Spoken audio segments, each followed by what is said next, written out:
cineinc.com।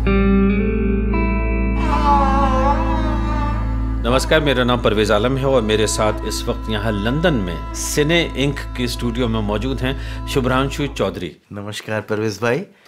Shubhranshu, आपसे बहुत लंबे अरसे बाद मुलाकात हो रही है, इसलिए कि मैं तो आपको बीबीसी के माध्यम से ही जानता था कि आप जब वहाँ काम करते थे, लेकिन बाद में मैंने सुना कि अब आप डेवलपमेंट से संबंधित, विकास से संबंधित कुछ काम कर रहे हैं। और वो बड़ा दिलचस्प ये है कि जो आज की जो टेक्निक है कम्युनिकेशन की, चाहे वो मोबाइल के ज़रिए हो या ब्लूटूथ के ज़रिए हो या वेबसाइट के ज़रिए हो, आप आदिवासियों तक नक्सलवादी क्षेत्र में ख़ास तौर पर अपनी आवाज़ पहुंचा रहे हैं। और अपनी आवाज़ नहीं बल्कि उनकी आवाज़ उन तक पहुंचा रहे हैं, एक माध्यम बन रहे हैं। तो कह सकते हैं आप कम्युनिटी रेडियो चला रहे हैं, ये कहना ठीक होगा? हम मध्य भारत के आदिवासी इलाकों में काम करते हैं और अलग अलग राज्यों में तो हमने उनको बांटा है।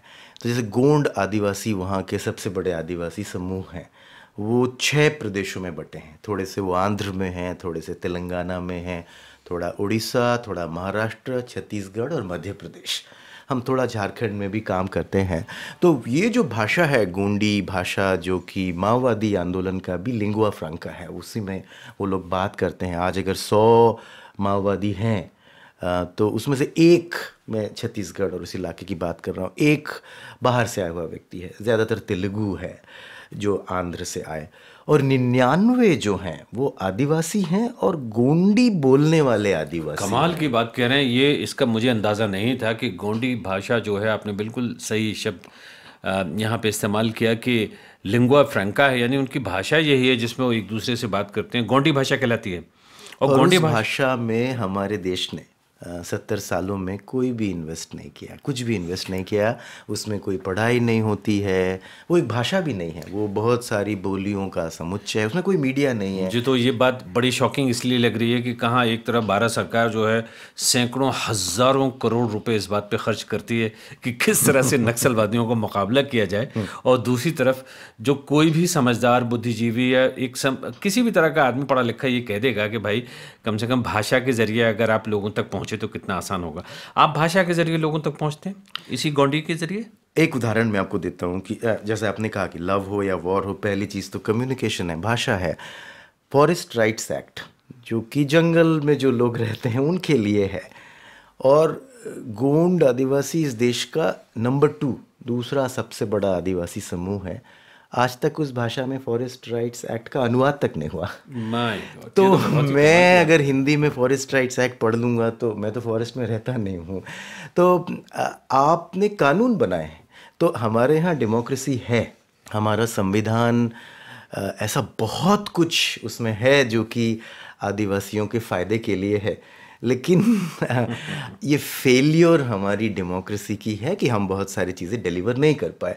तो ये जो 99% है वो कोई माओवाद किसी भी वाद के लिए नहीं लड़ रहा है। वो जो है उसकी समस्या है, उसकी ज़मीन की समस्या है, उसका जंगल उससे छीना जा रहा है।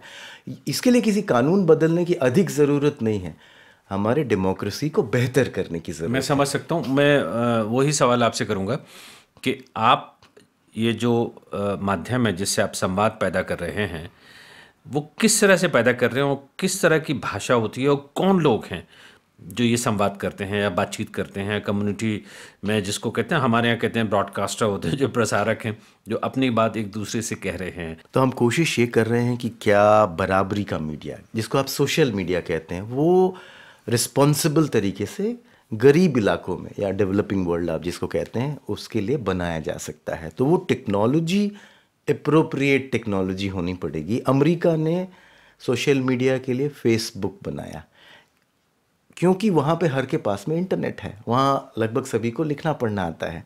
पर अगर आप मध्य भारत के जंगल की बात कर रहे हैं, वहाँ पर अधिकतर लोगों को लिखना नहीं आता है, वहाँ पर अधिकतर लोगों के पास में इंटरनेट नहीं है।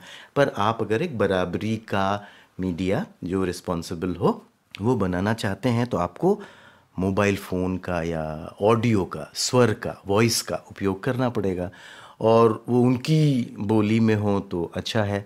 तो हम लोगों ने एक वॉइस बुक बनाने की कोशिश की है। वॉइस बुक, इसका कोई हिंदी में नाम है? गांव के लोग इसको बुलटू रेडियो कहते हैं। बुलटू क्योंकि मतलब ब्लूटूथ। बुल्टू मतलब ब्लूटूथ। हमारा देश, हम कास्ट बहुत हमारे यहाँ ताकतवर है, तो हमने पाया कि 3 तरह के कास्ट हैं कम्युनिकेशन की भाषा में।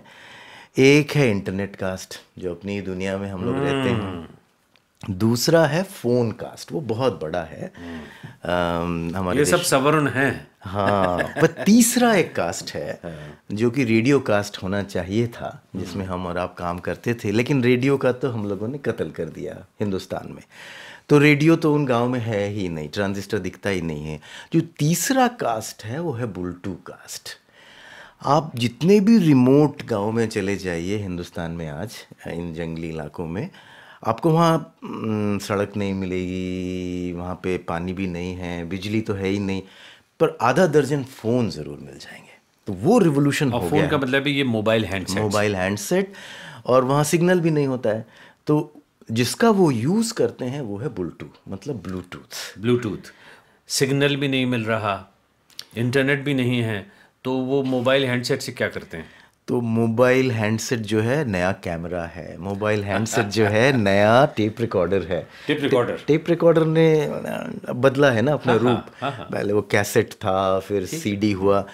तो आज जब ये आदिवासी हर, उसका फेसबुक जो है उसका हाट है, उसका मार्केट है, वहाँ पे वो खरीदने बेचने भी जाता है, लड़की देखने भी जाता है, गप्पे शप्पे मारने जाता है, वहीं से उसको गॉसिप मिलता है।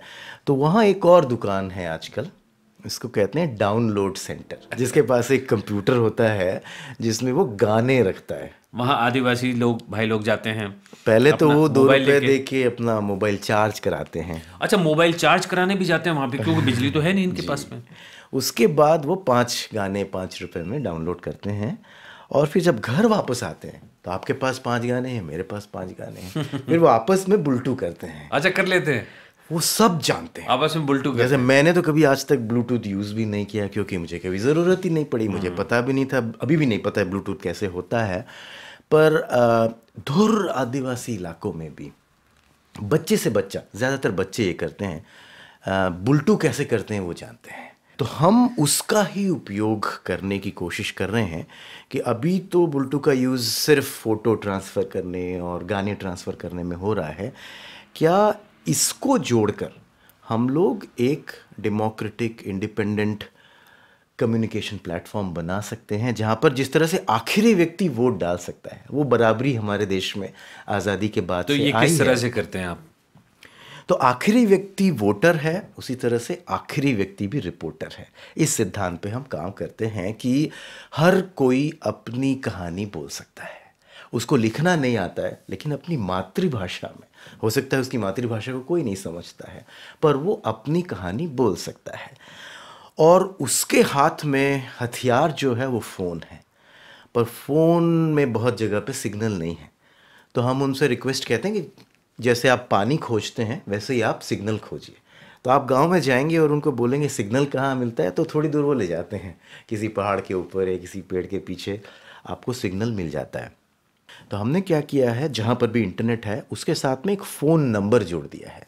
तो जैसे रेडियो स्टेशन का 25 मीटर बैंड और 31 मीटर बैंड होता था, तो हमारा जो ये नया रेडियो स्टेशन है, तो वो उस नंबर पर, उस फ़ोन नंबर पर डायल करते हैं, और जैसे ही वो डायल करते वो इंटरनेट से जुड़ जाता है। इंटरनेट से जैसे ही जुड़ता है तो उसको 3 मिनट का समय मिलता है अपनी बात कहने के लिए, वो वहाँ रिकॉर्ड कर देता है। ठीक है, मैं समझ गया कि जैसे कि मैं ये कहता हूँ कि बस्तर में एक गांव है, और वहाँ पे उस एक सज्जन हैं मिथिलेश कुमार, और उनके पास मोबाइल है, उन्होंने मोबाइल से वो नंबर डायल किया, और ये अब आपकी समस्या है कि वो इंटरनेट से कनेक्टेड है या नहीं कनेक्टेड है, लेकिन ये कि आपके एंड पे वो रिकॉर्डिंग उसकी शुरू हो जाती है, और जो मिथिलेश कुमार हैं अपनी कोई समस्या बताते हैं, गाना सुनाते हैं, बातें करते हैं, और आप उसको एडिट करके जिस तरह से भी उसको कहाँ लगाते हैं?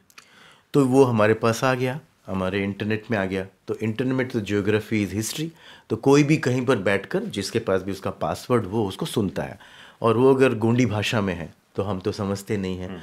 तो उसी समाज के कुछ लोगों को हम लोगों ने एडिटर की तरह ट्रेन किया है, जो कि इंटरनेट पर हैं। तो वो उसको सुनते हैं, उसको क्रॉस चेक वेरीफाई करते हैं, क्योंकि हम अगर कह रहे हैं कि ये जर्नलिज्म है तो ये रिस्पॉन्सिबल होना चाहिए।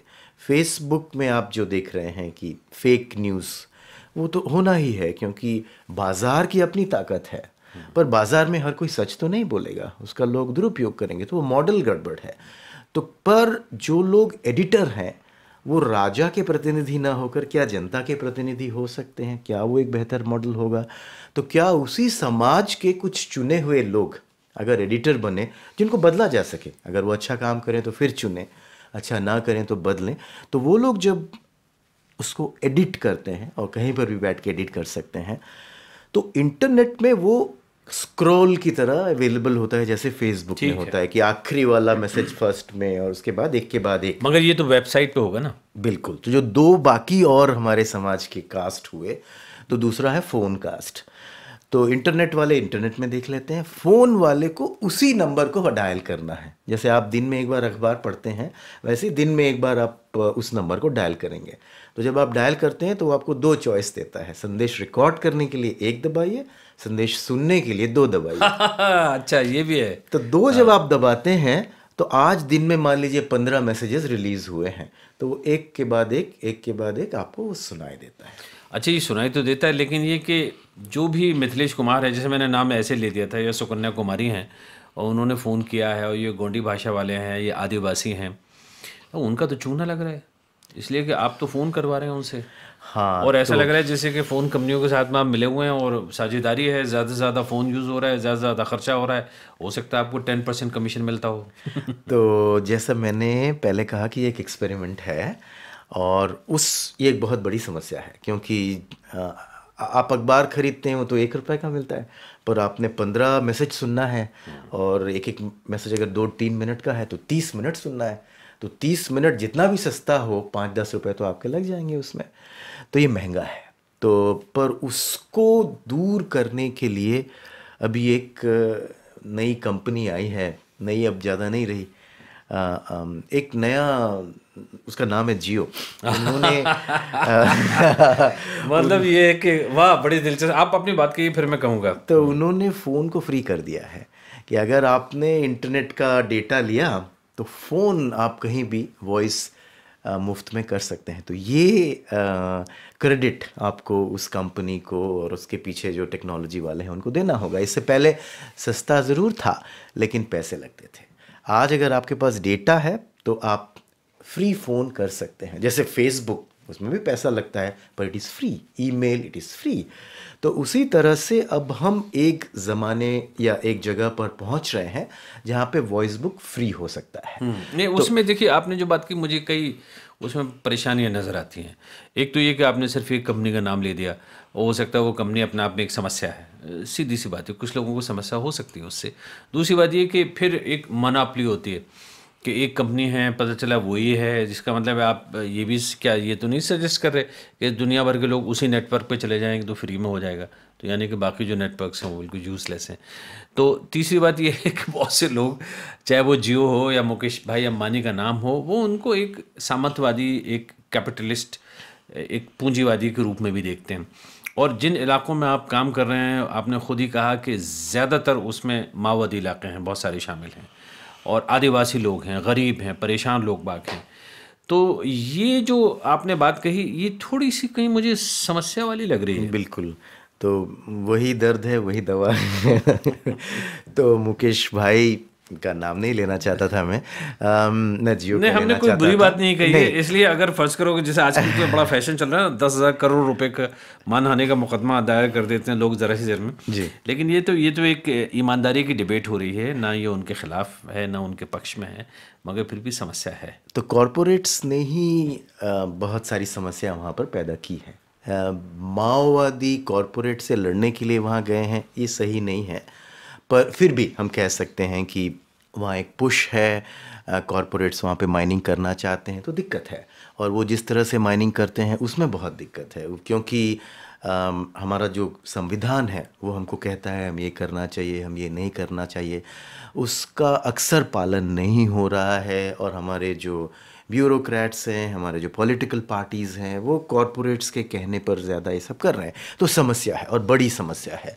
आप इसे पसंद करें या ना करें, समाधान भी वहीं से आ रहा है। उस समाधान का हम उपयोग करें या ना करें, वो हमारी समस्या है। तो इस तरह से लोग सुन लेते हैं। इसके अलावा और कोई तरीका है आपके पास डिस्ट्रीब्यूशन का? जो तीसरा जो है जिसमें ज़्यादा लोग सुनते हैं वो बुलटू का है, कि एक व्यक्ति गांव में या एक हाट में एक व्यक्ति, वो दिन में या हफ्ते में, तो अलग अलग जगह में अलग अलग है, वो अगर फ़ोन के इलाके में आता है या इंटरनेट के इलाके में आता है, तो ये जो 15 संदेश मैंने कहा, इनको जोड़कर हम एक रेडियो बना देते हैं।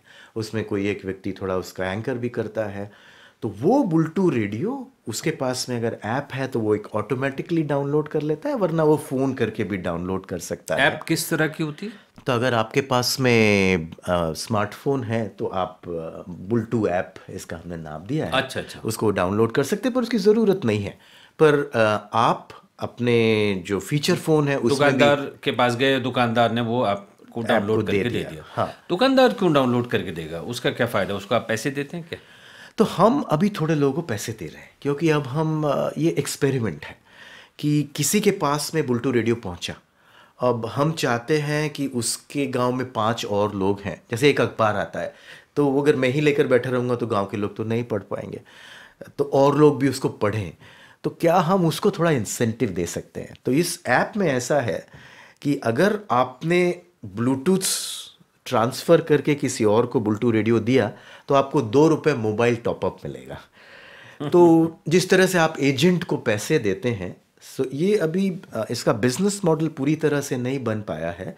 हम उस पर काम कर रहे हैं, अगले 5-10 सालों में शायद हम वहाँ पहुँचेंगे। पर जो तीसरा तरीका है लोगों तक पहुँचने का, वो बुलटू का, कि एक व्यक्ति जो कि कहीं मोबाइल रेंज में या इंटरनेट रेंज में जाकर उस बुलटू को डाउनलोड कर ले, और उसके बाद घर वापस आके एक दूसरे को वो दे दे। एक को दिया, फिर वो दूसरा दूसरे को दे, तीसरा तीसरे को दे। और एक फ़ोन किसी के पास में अगर बुलटू रेडियो है, तो जैसे एक अखबार को 10 लोग पढ़ते हैं, वैसे ही 10 परिवार के लोग भी उसको सुन सकते हैं। आप जितनी बार उसको सुने, उसमें कोई पैसा नहीं लगता है। आपके पास इस तरह के कुछ आंकड़े हैं कि जो काम आपने शुरू किया है, उसको डाउनलोड करने वाले या उसको सुनने वाले या उसकी साझेदारी करने वाले अंदाज़न कितने लोग होंगे? तो बहुत ज़्यादा नहीं है, क्योंकि हम अभी एक प्रयोग है, हम एक मॉडल बनाना चाहते हैं। तो इसलिए हम जितने ज़्यादा लोग फ़ोन करेंगे, अभी पैसा हम देते हैं, वो लोग मिस्ड कॉल देते हैं, आप मिस्ड कॉल जानते हैं, और हम उनको वापस कॉल करते हैं। तो ये लोग 15 मिनट, 20 मिनट, 30 मिनट हमारे खर्चे पे अभी सुनते हैं, क्योंकि ये जिन आदिवासियों की हम बात कर रहे हैं, ये poorest of the poor people, सबसे गरीब लोग हैं, तो वो 5 रुपये तो नहीं खर्च कर सकते हैं। तो हमारा फ़ोन का बिल बहुत ज़्यादा है। अच्छा, अभी भी मैं समझ रहा हूँ आपकी बात, लेकिन अभी भी मुझे ऐसा लगता है कि हम लोग हवा में बात कर रहे हैं। एक मुझे थोड़ी सी मिसाल दीजिए कि वो किस तरह का मैसेज होता है, संदेश। अगर आप कहें तो एक सुन लें, आप ही की जो वेबसाइट से हमने डाउनलोड किया है, कि ये किस तरह से बात कहते हैं और किस तरह से अपना मैसेज देते हैं और क्या बात कहते हैं आखिर। बाती मारा ते डेरा रा लिंगो बाबा, बाती मारा ते डेरा तेरा लिंगो बाबा रा, बाती मारा ते डेरा लेक मारा ते डेरा रा लिंगो बाबा, लेक मारा ते डेरा। वाह, अच्छा, ये कौन सी भाषा बोल रहे थे? तो ये गोंडी भाषा में था। इस तरह से हम हिंदी में भी संदेश पे, आप किसी भी भाषा में, और इसमें गाने होते हैं? ज़्यादातर गाने होते हैं, लगभग 50-60% लोग गाने गाते हैं। और गाने अपने ये लोग गाते हैं खूब। तो क्योंकि मेरे ख्याल से ये अपने आप में एक इंसेंटिव होता होगा या अट्रैक्शन होता होगा कि ये लोग शेयर करते हैं फिर नए नए गाने सुनने के लिए। और पता नहीं कितने गाने हैं इनके पास, रोज़ 5-10 गाने तो रोज़। लगभग हमारे पास 1500 लोग अभी फ़ोन करते हैं सुनने के लिए दिन में, और लगभग 150 लोग रिकॉर्ड करते हैं, और उसको हम क्रॉस चेक वेरीफाई करने के बाद 15 मैसेजेस हम रिलीज़ करते हैं।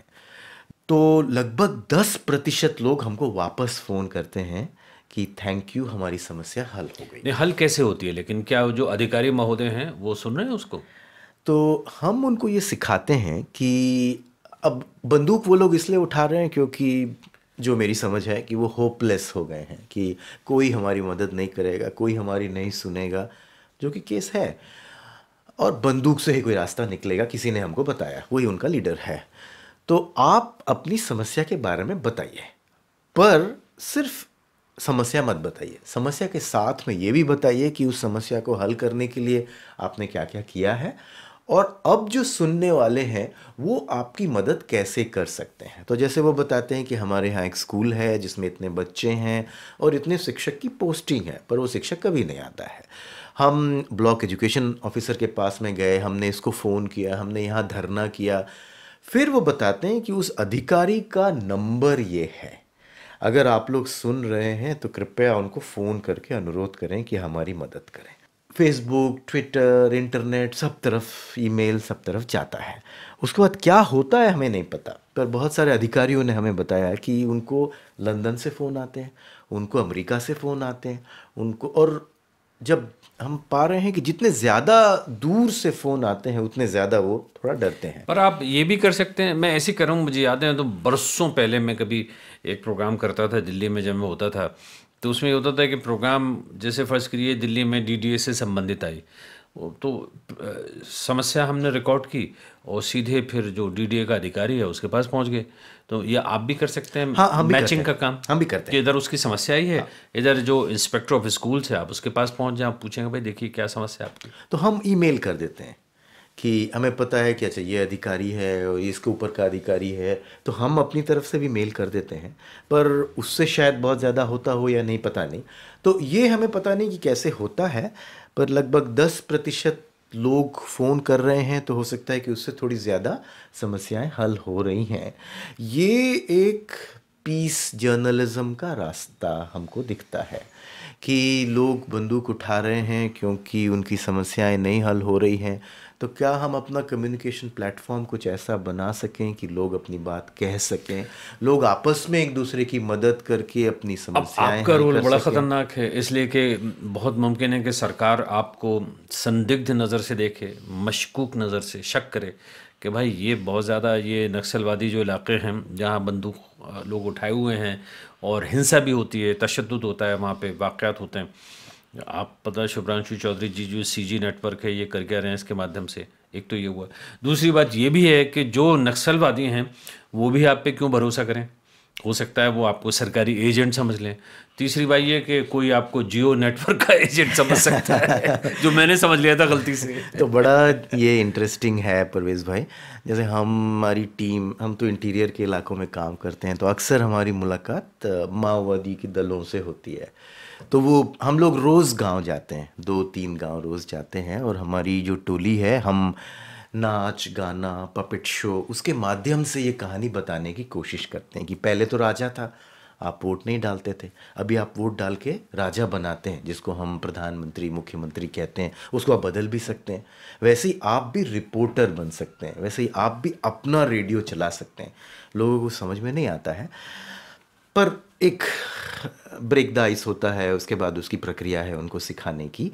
तो जब माओवादी मिलते हैं और वो नाटक देखते हैं तो कहते हैं तो आप बहुत बढ़िया काम कर रहे हैं और कीजिए। पर जो माओवादी के जो टॉप लीडर हैं वो हमारे सख्त खिलाफ हैं। वो कहते हैं हमको बैंडेड है, हम तो यहाँ पे ब्लड ट्रांसफ्यूजन करने आए हैं, हम तो पूरी दुनिया बदलने आए हैं, आप लोग कुछ पैचअप वर्क कर रहे हैं, कुछ डेमोक्रेसी में उसको बेहतर करने की कोशिश कर रहे हैं, ये बहुत ख़तरनाक है। तो जैसे ही कुछ बच्चे हमारे साथ काम करना शुरू करते हैं उनको वो फ़ोन करते हैं, उनको वो डराते हैं। तो माओवादी का उपरेला वर्ग जो टॉप लीडरशिप है वो हमारे बहुत खिलाफ है, पर जो नीचे का माओवादी है वो हमारे बहुत साथ है।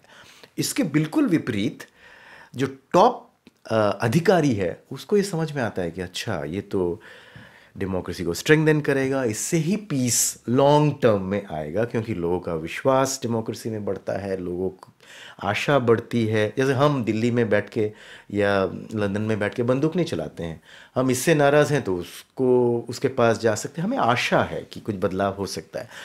बट नीचे के लेवल के जो अधिकारी हैं वो हमसे बहुत नाराज़ हैं, क्योंकि उनको काम करना पड़ता है। अभी तक वो काम नहीं करते थे और अखबार भी कुछ नहीं लिखता था, कोई कुछ नहीं बोलता था।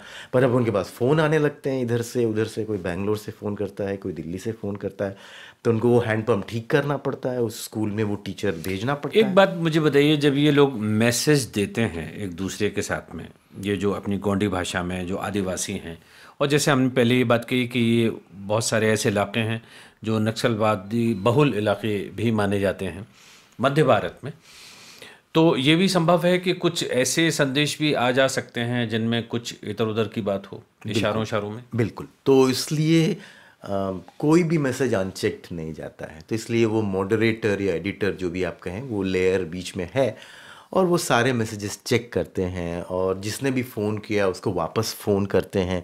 जैसे मैंने कहा कि लगभग 10% मैसेजेस ही हम कर पाते हैं, क्योंकि उनमें से ज़्यादातर साथी जब फ़ोन करते हैं हमको तो एक रेंज में आकर करते हैं और उसके बाद वो वापस जब घर चले जाते हैं तो हम उनको फ़ोन नहीं कर पाते हैं। आपको अधिकारियों के हाथों कुछ कष्ट हुआ अब तक? बहुत।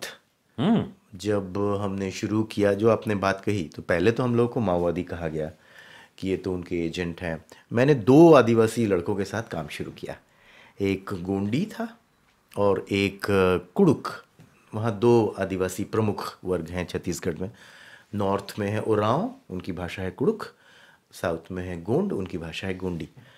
तो जैसे वो 1 साल मेरे साथ दिल्ली में रहे, ये पहले आदिवासी शिक्षित पत्रकार रहे, वैसे तो पत्रकार शायद हुए होंगे, पर तो वो 1 साल नोएडा में एक इंस्टीट्यूट है जर्नलिज्म, वहाँ पर वो मेरे साथ रह के पढ़े।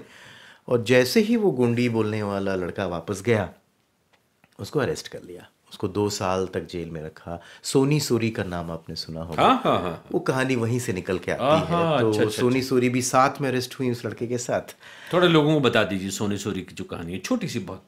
तो सोनी सूरी अभी एक ह्यूमन राइट्स एक्टिविस्ट हैं, पर उनकी कहानी लिंगाराम कोडुप्पी से जुड़ी हुई है। लिंगाराम कोडुप्पी उनका भतीजा है और लिंगाराम कोडुप्पी हम लोगों के साथ जर्नलिज्म करने की कोशिश कर रहा था और पुलिस उनको परेशान करती थी सोनी की को, उसको बुलाओ घर और अरेस्ट कर लेंगे, जो भी हो, पर वो नहीं बुलाई। पर वो जैसे ही घर वापस गया, इन दोनों को, कि ये पैसे दे रहे थे एसआर कंपनी को, दोनों को अरेस्ट कर लिया।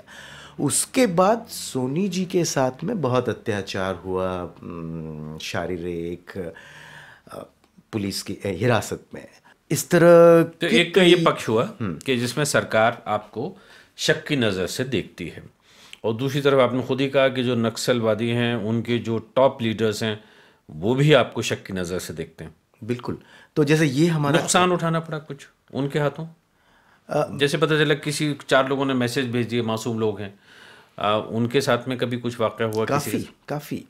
तो जैसे ये फिज़िकल कुछ नहीं अभी तक हुआ है, लेकिन आदिवासी जो पढ़ा लिखा नहीं है, जिसने कभी कंप्यूटर नहीं देखा, आप हमारे साथ चलेंगे हमारे दफ्तर तो आप पाएंगे आधा दर्जन लड़के लड़कियां कंप्यूटर पर काम कर रहे हैं। वो जब हमारे पास आते हैं, उन्होंने कभी कंप्यूटर देखा तक नहीं, छूना तो बहुत दूर की बात है। तो उनके साथ काम करने में बहुत समय लगता है, 6 महीना तो उनको टाइप सिखाने में ही लग जाता है।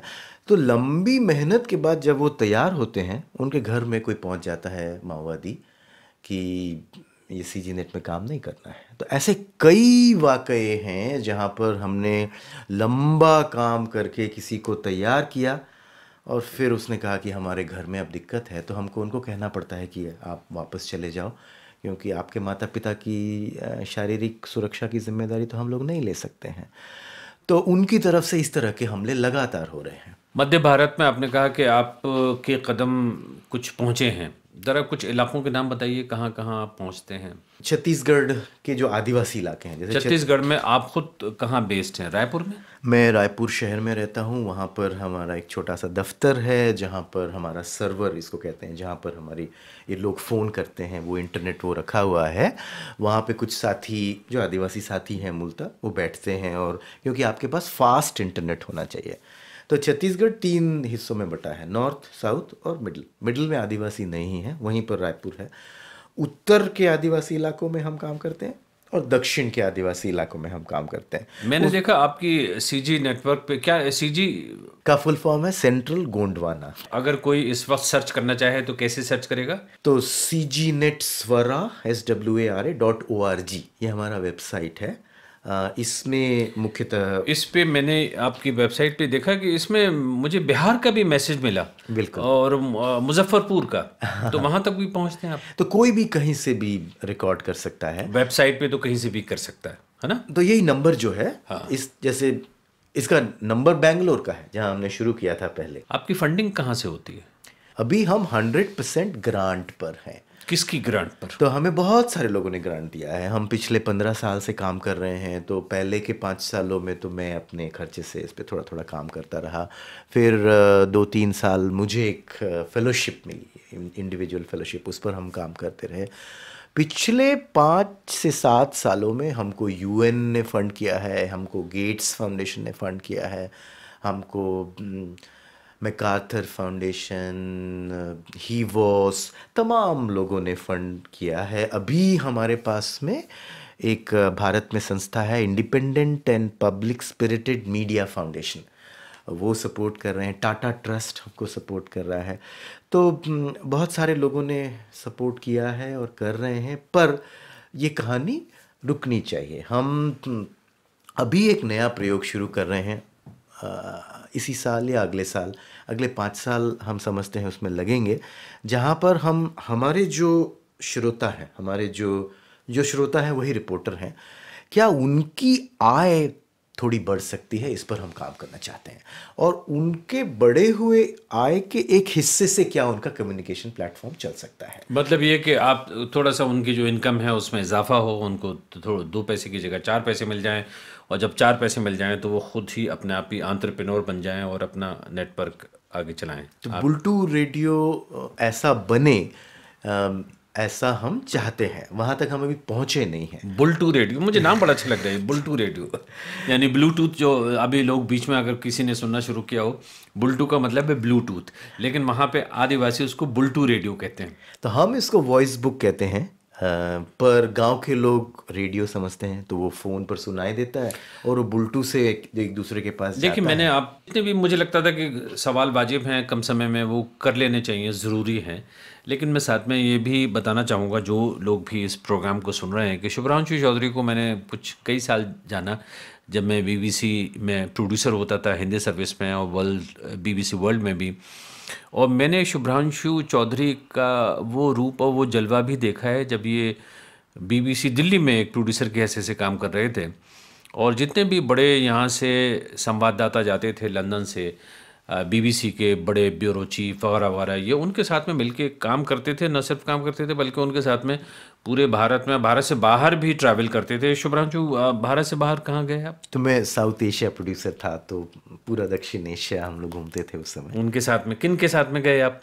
तो बहुत लोग, अब जैसे मैं प्रोड्यूसर था तो जो रिपोर्टर होता था उसके साथ, जैसे डेविड लॉयन थे। डेविड लॉयन को भी एक लंबा अरसा, 20 साल पहले होते थे वो। बिल्कुल। माइक वुलरिज थे। माइक वुलरिज बीबीसी वर्ल्ड कॉरेस्पॉन्डेंट हो गए और फिर लंबे अरसे बीबीसी के ब्यूरो चीफ रहे दिल्ली में। एंड्रू वाइटहेड, तो एंड्रू वाइटहेड भी, हाँ, लोग दिल्ली में रहे एक लंबे अरसे, और यहाँ पे पॉलिटिकल कॉरेस्पॉन्डेंट होते थे। और बताइए, और कौन कौन नाम? तो आते जाते तो बहुत सारे लोगों के साथ में आपने काम किया। इनके साथ में आप और ज़्यादातर टेलीविज़न किया है ना? ज़्यादातर टेलीविज़न, लेकिन अब आप टेलीविज़न में जा ही रहे हैं तो साथ में रेडियो और इंटरनेट भी कर लेते थे, पर पैसा टेलीविज़न के पास था। शुभ्रांशु चौधरी कोई भी शहर में बैठा हुआ शरीफ आदमी जो इस फेसबुक पे हो सकता है आपका इंटरव्यू सुन रहा है, या ट्विटर के माध्यम से या यूट्यूब के माध्यम से, वो ये कहेगा यार अच्छी खासी ज़िंदगी गुजर रही थी, ऐश कर रहे थे बीबीसी में, अच्छी है, साउथ ईस्ट एशिया, वो व्हाटएवर जो भी है आपका डेजिग्नेशन था, दुनिया में घूम रहे थे, बड़े 5 स्टार होटल्स में ठहरते थे, ये सब छोड़ छाड़ के कहाँ जाके रायपुर में आप ये सब बुलटू रेडियो कर रहे हैं? मैं उसी इलाके में बड़ा हुआ।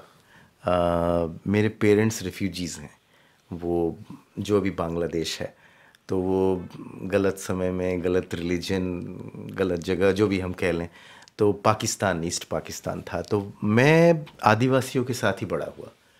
मैं जिस छोटे से रेलवे स्टेशन में मेरे पिताजी काम करते थे, वहाँ एक ही स्कूल था और वो आदिवासियों का स्कूल था, ट्राइबल वेलफेयर डिपार्टमेंट का। तो जब मैं ये स्टोरी करने जाता था तो कश्मीर, और उस समय तो सारा युद्ध ही था, वो चाहे श्रीलंका हो, पाकिस्तान हो, अफ़गानिस्तान हो, नॉर्थ ईस्ट, पूरा नेपाल, तो युद्ध ही मैं कवर करता था ज़्यादा। तो जब मैं ये छत्तीसगढ़, उस समय नहीं था, उस समय मध्य भारत में ये नक्सल स्टोरीज करने गया, तो मैंने अपने कई क्लासमेट्स को बंदूक उठाए देखा। तो उसी स्कूल से पढ़कर मैं एक बीबीसी का प्रोड्यूसर बन गया और इधर उधर घूम रहा हूँ, 5 स्टार में रह रहा हूँ, और मेरे साथी कह रहे हैं कि उनके हाथ में ये कलम है AK-47, और हम लोगों ने बड़ा जुल्म किया है उनके साथ में। वो मुझे बहुत समझ में नहीं आया, तो मैं बार बार जाता रहा, बार बार जाता रहा, और उनकी बातें धीरे धीरे मुझे समझ में आई। उन्होंने कहा कि अगर आप सच में कुछ करना चाहते हो तो हवा के जैसा मीडिया बना सकते हो। तो कहना ये चाह रहे थे कि सबको 24 घंटे दिए हैं, सबके पास 2 हाथ 2 पैर हैं, पर हवा के जैसा मीडिया भी दिया है, पर जब आप मीडिया मनुष्य ने जो बनाया उसमें ओनरशिप है, उसमें बराबरी नहीं है, तो डेमोक्रेटिक पॉलिटिक्स जैसे एक बराबरी की तरफ एक कदम है, क्या वैसे ही डेमोक्रेटिक मीडिया हो सकता है। और उस समय हम लोग इंटरनेट देख रहे थे कि अरे वाह, इंटरनेट तो बराबरी का है, हो सकता है बराबर। टेलीविज़न हो, चाहे रेडियो हो, चाहे प्रिंटिंग प्रेस हो, सब वन वे है, सब टॉप डाउन है, सब में थोड़े लोगों के पास ज़्यादा ताकत है, अधिक के पास कम ताकत है। पर सोशल मीडिया, उसकी पहुंच सिर्फ अमीर और शहर तक थी। क्या अगर हम गरीब के लिए सोशल मीडिया बनाएं तो क्या ये युद्ध थम सकता है? बहुत ही दिलचस्प बात है। और इसको कितने साल हो गए आपकी ये CG नेट शो को?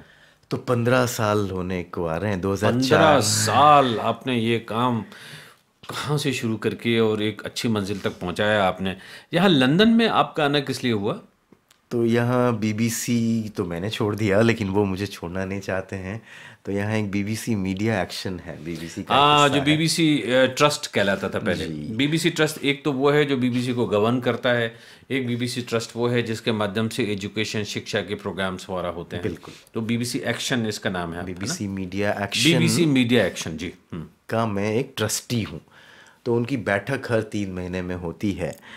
तो और मैं आ नहीं पाता हूँ, तो पिछले 3 बैठकों में मैं नहीं आया, तो उन्होंने बीच में मुझे एक लिख दिया कि तो बेहतर होगा कि आप अब रिज़ाइन ही कर दें, आपके पास तो समय नहीं है।